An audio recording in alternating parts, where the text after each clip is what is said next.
Welcome. My name is Neil, and I am the specialist for this presentation. And my field is in biomedical engineering with a focus in more medical imaging side of things. And then the two programmers for this app is Alexi and Naja. Both of them are in ECE. And so for today, our app is, and for the future, our app is called TrackAMole. So let's jump right into it. So the motivation of this app was that we all know that we don't want skin cancer. But the thing is that to notice those small changes that might arise from skin cancer, it's quite hard to detect. And since a lot of people do end up getting skin cancer, and it's very treatable at its early stages. And so we want to be able to detect those small changes through the use of an app. And the app is a lot more convenient than having to go to a doctor just to see a small, say, growth and then on a mole or something like that. And so it makes things a lot more convenient and can help a lot more people in the future.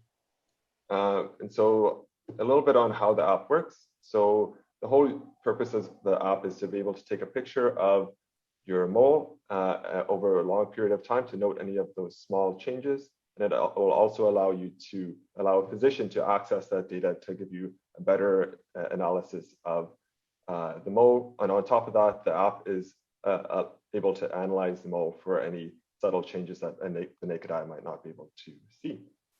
So with that being said, let's jump right into the demo, Naja.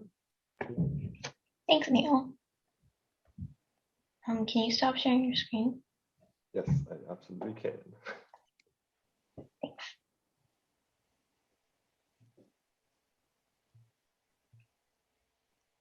Okay, so for the purpose of this demo, I'm going to start off as Gina Jones. I'm a patient who wants to keep track of my moles so that I can know if I need to consult a dermatologist, but it's really difficult for me because, as Neil mentioned, these changes are really subtle. But what this app allows me to do is to actually be able to record my moles and see how they're evolving over time.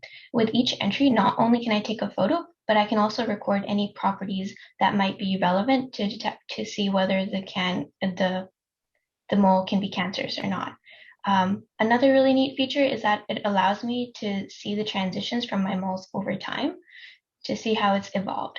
So looking at this specific example here, you can see how the mole initially started off really small, but over time it does kind of grow and then eventually starts showing different colors as well. So this might be something that I would need to consult a physician on. The way it works is really simple. I click the take a picture button and then I can decide if I'm tracking a new mole or a previous one. So I'm going to just continue tracking an old mole that I had recorded. I have to hold the camera 5 centimeters away from the mole so that it can detect the size of the mole a little bit more accurately. And an auto-populate feature kind of does some processing in the back end that allows me to, that makes it easier for me to fill out some of those properties, like whether or not it's symmetric and whether or not the diameter is greater than 6 millimeters. I can fill in some of the other properties as well.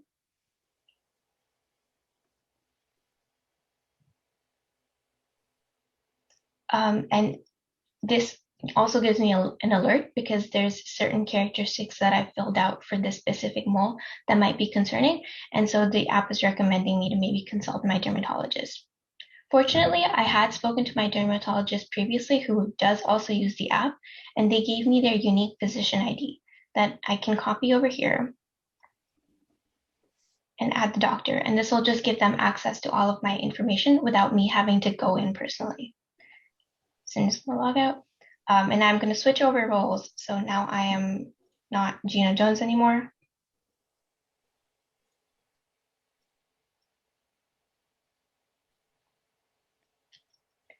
And I'm going to log into the app as Dr. Smith. So it was really convenient for me to be able to send Gina my private ID because I could just copy the ID like this. And she did alert me earlier today that she has added some moles that she's concerned about. So I can just go and view her profile and see all the data that's recorded. And yes, these moles definitely do look concerning. So I will probably call her and ask her to come in for a follow-up in person.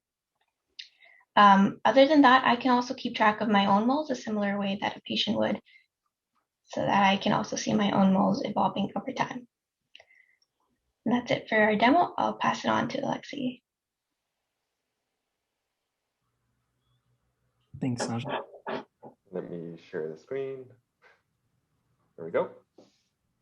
Okay, so before I talk a little bit about the software structure, I just kind of want to define some terms just to make sure that we're all on the same page. So something I'm going to talk a lot about is Firebase. This is a Google platform for web and mobile apps that let you do things like, for example, authentication and storage. That's all run and managed on Google servers. And OpenCV, which is a computer vision library. What that means in plainer English is it's something that you can use to take in images and evaluate them and process them to get important information from. So next slide, please. This is the structure of our application. As Naja showed you, we have a couple of different workflows. All of this is behind Firebase authentication because we're interested in knowing who a user is and allowing them to track their information. This also means that if you were to log in on a separate device than you normally use, that would be totally fine and your information would all show up. The photo, history, and mole view all also use Firebase storage to store all of the information. And the photo taking obviously accesses the hardware camera on your phone to take the picture. Processing and questionnaire also accesses that OpenCV library that I was talking about before to be able to run those image processing for the auto-populate field and actually be able to identify that information. All of these individual modules are self-contained and access Firebase individually. Yeah, next slide, please.